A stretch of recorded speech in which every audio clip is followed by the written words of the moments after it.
En la presencia del Señor con gratitud y alza tu voz con jubileo. La proximidad de la venida del Señor, como también la brevedad de la vida, no deben llenar al cristiano fiel de ansiedad ni miedo, porque esta misma brevedad significa que nuestra salvación eterna está más cerca. Cada día que vivimos estamos dando un paso más hacia la gloria, un paso más hacia la salvación eterna. ¿Qué pensamiento más consolador? ¿Qué pensamiento pueda darnos más ánimo, más entusiasmo, más devoción, más paz, más gozo que el pensar que hoy, gracias a Dios, estoy un día más cercano al día de la salvación eterna, al día en el cual ya no podré desviarme, al día en el cual ya no podré caer de la gracia, al día en el cual gozaré de la presencia de Cristo Jesús, de no tener que preocuparme por las tentaciones de esta vida ni por el enemigo Satanás, sino que de veras tendré mi salvación en mano. Mientras estamos en esta vida, estamos expuestos a las acechanzas del diablo, y existe el peligro de ceder a cualquier tentación y caer en algún pecado y aún de perder la salvación. Pero esta lucha es relativamente breve, porque se acerca cada día el momento cuando ya no existirá este peligro para nosotros. Sencillamente sabiendo que el fin de toda prueba y toda tentación está más cerca, nos anima a soportar todo aquello con el fin de alcanzar algo mejor y eterno en un futuro no muy lejano, cuando estamos en medio de un trabajo duro y largo. A veces nos desanimamos. Nos parece tan pesado el trabajo. Hasta nos parece imposible el proyecto en el cual estamos nosotros dedicándonos. Pero cuando vemos que se acerca el día de culminar, el día de terminar, si podemos ver aquella luz al final del camino, que ya vemos otro día, otra semana y terminaremos. Nos animamos, tenemos más energía, tenemos más entusiasmo, estamos más relajados, podemos trabajar con más paz. Hay algo psicológicamente en la mente del ser humano que nos afecta cuando sabemos que el fin se está acercando, que estamos progresando, que vamos hacia la meta, que no estamos estancados, sin avanzar. Uno de los varios ministerios en los cuales estoy involucrado es el de ser consejero para muchas personas. Y casi siempre cuando personas vienen bien desanimadas o bien agitadas por algún problema, se sienten estancados, se sienten que no pueden hacer ningún progreso, que no hay esperanza, y entre menos esperanza siente la persona de salir del problema, más desanimada, más deprimida está la persona, y en peligro la persona de perder toda esperanza y aún en algunos casos de quitarse la vida. Pero si podemos ayudar a esta persona a entender que sí hay esperanza, y si podemos ayudarle a ver el progreso que está haciendo hacia su meta, de resolver determinado problema, de salir de determinada situación difícil. Si puede ver que está progresando, esta persona se anima y puede invertir más energía, más entusiasmo en el esfuerzo que está haciendo para hacer el cambio en su vida que necesita hacer, para salir de aquel problema, de aquella tribulación. Y lo mismo es cierto en cuanto a nuestra vida espiritual. Necesitamos ver que estamos progresando. Necesitamos entender que está más cerca de nosotros nuestra salvación ahora que antes. que estamos adelantando nosotros y que aquel día se acerca. Y esto nos anima. Es como recuerdo viajando en un viaje que teníamos que hacer varias veces. Tuvimos que hacer este viaje con la familia, con mi esposa y 2 hijas, hasta Centroamérica y luego regresando a Estados Unidos. Y era un viaje en vehículo de 5 días. A veces lo hicimos en 4 días. Pero frecuentemente al lugar donde íbamos en Estados Unidos eran como 5 días de viaje. Y el tercer día, uno se sentía tan pesado el viaje, tan largo el día, tan difícil, hasta desanimado y frustrado de luchar con las niñas y del calor y del trajín y todo, el maltrato.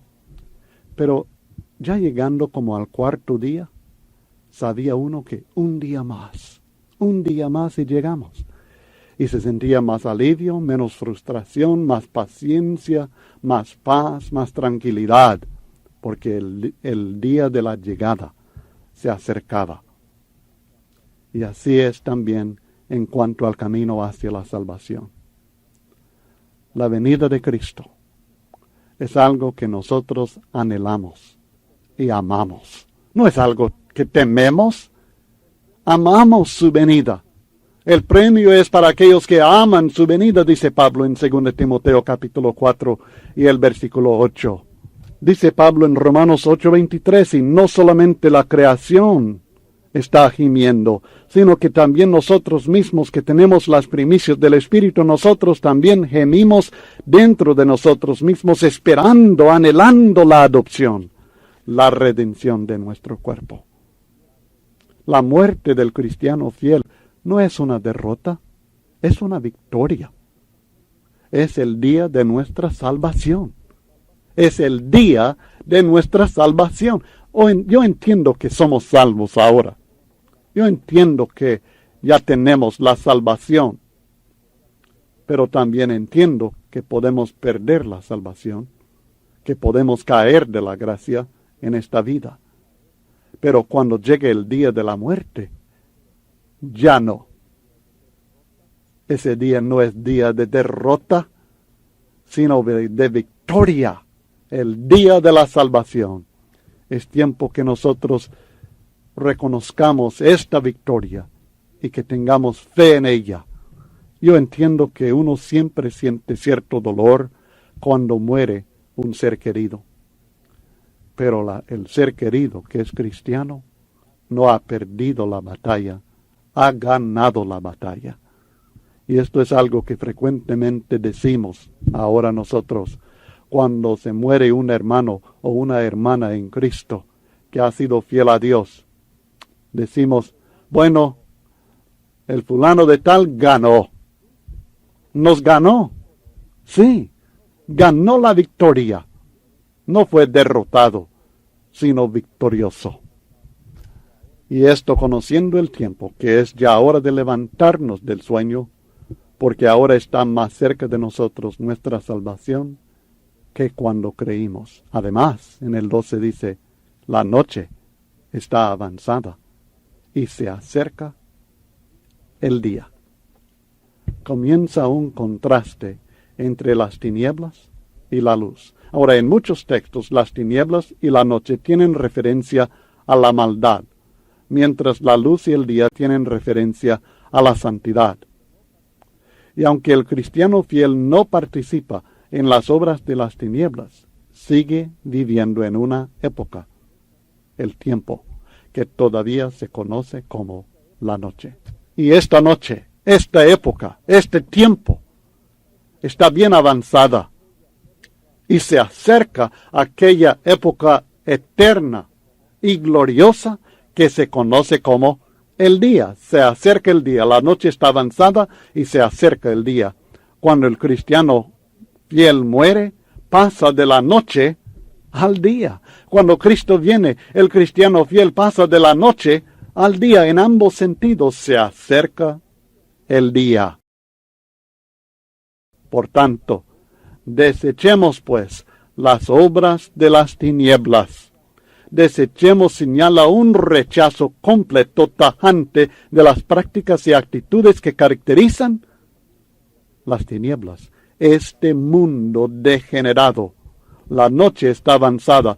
La época de este mundo está avanzada. Ya pasará. Las obras de las tinieblas deben ser rechazados. Si el cristiano no desecha las obras de las tinieblas, pierde su comunión con Dios, porque en Dios ningunas tinieblas hay. Y el que dice que tiene comunión con Dios, pero anda en tinieblas, miente. 1 Juan capítulo 1 y el versículo 5. Si persistimos en las obras de las tinieblas, el día del Señor no será día de salvación, sino día de destrucción. Note la enseñanza en 1 Tesalonicenses capítulo 5, en los primeros 4 versículos, cuando habla acerca de la venida del Señor y menciona nuevamente día y noche, tinieblas y luz. Pero acerca de los tiempos y de las ocasiones, no tenéis necesidad, hermanos, de que yo os escriba, porque vosotros sabéis perfectamente que el día del Señor vendrá así como ladrón en la noche. Y cuando digan paz y seguridad, entonces vendrá sobre ellos destrucción repentina, como los dolores a la mujer encinta, y no escaparán. Mas vosotros, hermanos, no estáis en tinieblas, para que aquel día os sorprenda como ladrón, porque todos vosotros sois hijos de luz e hijos del día, no somos de la noche ni de las tinieblas. Por tanto, no durmamos como los demás, sino velemos y seamos sobres. Es una exhortación, hermanos. Debemos desechar las obras de las tinieblas, porque el día del Señor se acerca, porque la noche está avanzada y se acerca el día de nuestra salvación. Por tanto, vistámonos las armas de la luz, dice en el versículo 12 de Romanos 13. No habla de las obras de la luz, en este caso, sino de las armas de la luz. Estamos nosotros en una lucha espiritual contra las huestes de las tinieblas, las huestes del diablo, que el apóstol Pablo describe en detalle en Efesios capítulo 6 y el versículo 10 al 20, y describe nuestra armadura con la cual nosotros debemos vestirnos en esta lucha. Y esto requiere una decisión de nuestra parte, requiere de un esfuerzo de nuestra parte. Vistámonos nosotros. Y cuando nos hemos vestido de estas armas, podremos nosotros vencer y andar como de día. Dice nuevamente el texto en Romanos 13. Y el 12 dice, la noche está avanzada y se acerca el día, desechemos pues las obras de las tinieblas y vistámonos las armas de la luz, andemos como de día, honestamente, no en glotonerías y borracheras, no en lujurias y lascivias, no en contiendas y envidia, sino vestidos del Señor Jesucristo, y no proveáis para los deseos de la carne. Andar como de día es andar honestamente, decentemente, no es andar en glotonerías, que son fiestas que se caracterizan por el exceso, no significa andar en borracheras, otro de muchos textos que condenan la embriaguez, el licor en todas sus formas, estimados, nada tiene que ver con la luz. Quedo sorprendido cada vez que oigo a un cristiano defendiendo la bebida alcohólica. La Biblia no dice que no debemos tomar o no debemos beber. La Biblia condena la borrachera. ¿Aló? ¿Están oyendo? La Biblia condena la borrachera. Entonces, ¿cómo es que la persona llega a estar borracho si no es bebiendo la bebida alcohólica? Claramente la Biblia rechaza, es algo que nos lleva a las tinieblas, no algo que nos lleva a la luz. Es ridículo, es tontería insistir en poder beber algo que le puede llevar a las tinieblas. Ahora, el que quiera justificarse lo hará, pero el sabio el sabio entenderá la necedad, el peligro, lo dañino que es el licor en todas sus formas. No dice en lujurias, en lascivias, andar en luz como en luz. No es andar en lujurias, que significa literalmente cama. Pero se refiere, la palabra coité, se refiere a las relaciones sexuales. En este contexto, claramente ilícitas. Nuestra palabra coito viene de coite, del griego. Significa ayuntamiento carnal del hombre con la mujer. Y proviene de esta palabra coité. Lujurias. Lascivias. Aselguía se refiere específicamente a deseos sexuales, nuevamente. No en contiendas, no en envidia. Esto no es andar en luz, no solamente los pecados sexuales, no solamente los excesos en cuanto a las bebidas o las comidas, sino las contiendas, la envidia también son obras de la carne, obras de las tinieblas. Eso no es andar en luz. Vestidos del Señor Jesucristo. Note, cuando nosotros somos bautizados, según Gálatas 3, 26 al 27, somos revestidos de Cristo. Sin embargo, estos cristianos y nosotros necesitamos estar seguros que la vida cotidiana que llevamos refleja el carácter de Jesucristo. Una cosa es ser revestido de Cristo en el bautismo para nuestra justificación, para nuestra salvación. Otra cosa es la decisión a diario de nosotros de vestirnos en nuestro modo de comportarnos, en nuestro carácter, del carácter y el comportamiento de la persona de Jesucristo. No es que sencillamente, bueno, ya fui bautizado, yo estoy revestido de Cristo, ¿de veras? Fue revestido de Cristo, cierto, cuando por fe fue bautizado en Cristo Jesús, pero ahora sigue vestido de Cristo. Su carácter, sus acciones, sus actitudes, sus palabras, sus pensamientos, estos manifiestan si en realidad usted está vestido del Señor Jesucristo. Pero si usted anda en las obras de las tinieblas, como las que él menciona aquí en este texto, claramente no está vestido del Señor Jesucristo ya. La meta de todo cristiano debe ser que Dios nos ayude a vivir lo más perfectamente, lo más completamente conforme a la imagen de Cristo que nos sea posible. Este es el propósito por el cual Dios nos ha llamado, Romanos 8:29.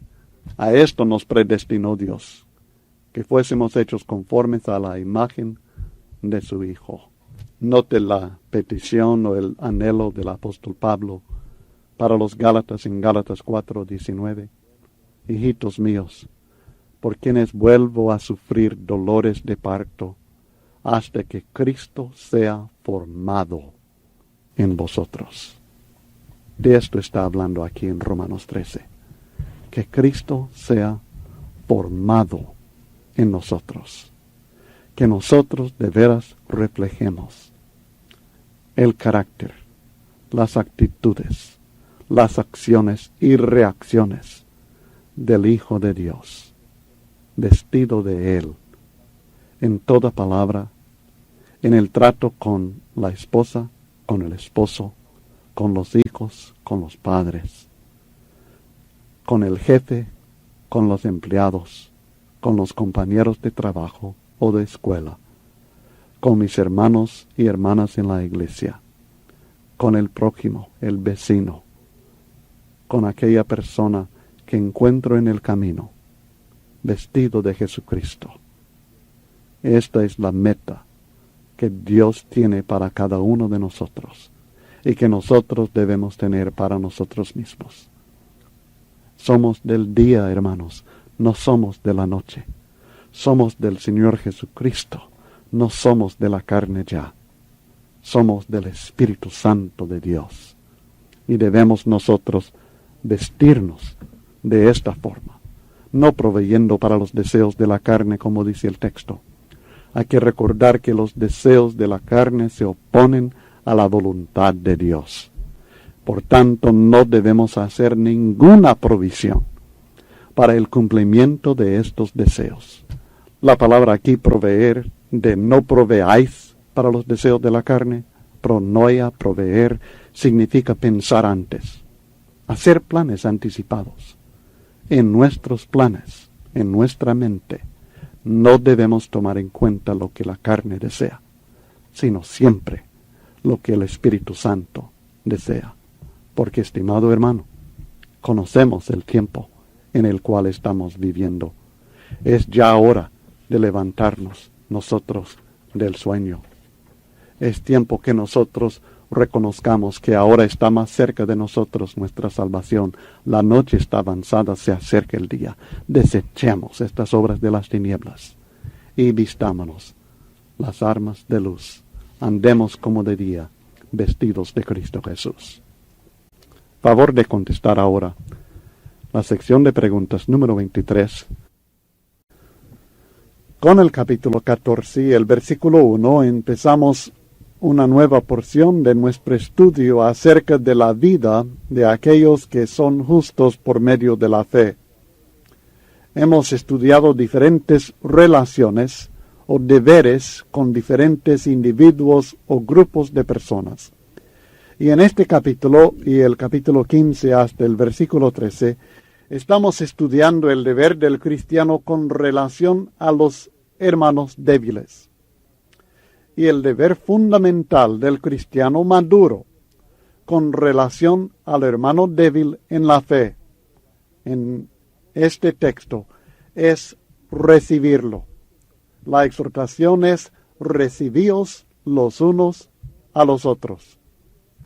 Antes de empezar con el texto, también quiero explicarles que este tema es de mucha importancia, de tanta importancia, que hemos dedicado un cursillo completo a este tema de los conflictos que surgen entre hermanos.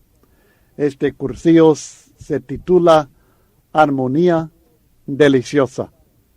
Y si usted no ha estudiado todavía este cursillo, le sugiero que lo solicite al estar terminando el estudio sobre Romanos, que usted solicite este curso sobre armonía deliciosa, que tiene que ver con los conflictos entre cristianos, y encontrará información detallada sobre el tema y sobre este capítulo aún en aquel estudio. Para que tenga una idea de aquel curso y de cómo se relaciona con lo que estaremos estudiando en este capítulo, le quiero presentar al menos los conceptos, las lecciones principales que se encuentran en el curso sobre la armonía deliciosa.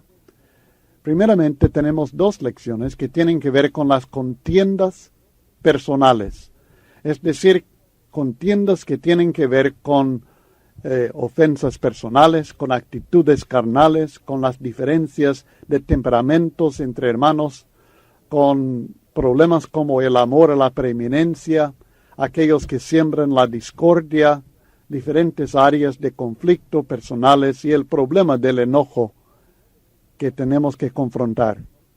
Luego tenemos dos lecciones que tienen que ver con las contiendas doctrinales. Y tratamos el espíritu sectario, cuál es, qué significa, el espíritu de la unidad, cómo lo manifestamos, el amor responsable, la comunión fraternal y las opiniones. En esta parte del estudio especialmente estaremos estudiando sobre Romanos 14 y 15. Y luego tenemos dos lecciones sobre la manera de resolver el conflicto. Primeramente presentamos una serie de ejemplos bíblicos, las bases fundamentales según las Escrituras para la unidad en la primera epístola de Pablo a los Corintios. La envidia no provocada, Abraham el pacificador, jueces superficiales, crecimiento y conflicto, una queja legítima. Cuando hay enseñanzas que amenazan la unidad, ¿qué hacer? Y a veces recordar que es necesario acordar estar en desacuerdo. Y luego se trata del problema cuando se hace necesario la corrección de un obrero del Señor. Luego, en la segunda lección sobre la resolución de los conflictos, presentamos sugerencias prácticas. Tratamos de contestar por qué respondemos de la manera que respondemos cuando hay conflicto. Le animamos a que usted puede ser pacificador. Presentamos principios adicionales sobre la reconciliación. Hablamos acerca de principios de comunicación. Y luego el problema de cómo manejar el conflicto en cuanto a las decisiones prácticas que en realidad no tienen que ver con doctrina, sino que tienen que ver con métodos. Así que le animo a tomar en cuenta este cursillo si desea más información sobre el tema de los conflictos entre hermanos, como los que estaremos estudiando en Romanos 14, 1 al 15, 13. El texto dice en Romanos capítulo 14 y el versículo 1, recibid al débil en la fe, pero no para contender sobre opiniones. Porque uno cree que se ha de comer de todo, otro que es débil come legumbres. El que come no menosprecie al que no come, y el que no come no juzgue al que come, porque Dios le ha recibido. Primeramente nos exhorta a recibir al débil en la fe, como deber fundamental del cristiano maduro con relación a este hermano que es débil en la fe. Y es importante entender que la palabra dice aquí, recibid al débil en la fe. Es un mandamiento. No es algo que dice, si tú quieres, puedes recibir a este hermano. No, nos ordena recibir al débil en la fe.